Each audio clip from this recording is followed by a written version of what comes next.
Subtract 0.75 from 1.5 using long subtraction. Line up the decimal points in the same column. Add placeholder zeros so both numbers have the same number of decimal places. Now subtract from right to left, one column at a time. In the hundredths column, 0 is less than 5, so we need to borrow. Borrow 1 from the tenths column. 5 becomes 4. The 0 in the hundredths column becomes 10. In the hundredths column, 10 minus 5 is 5.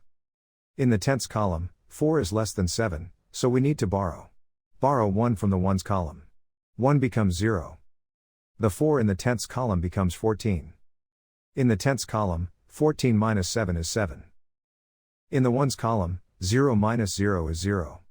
Bring the decimal point straight down into the answer. The final result is 0.75.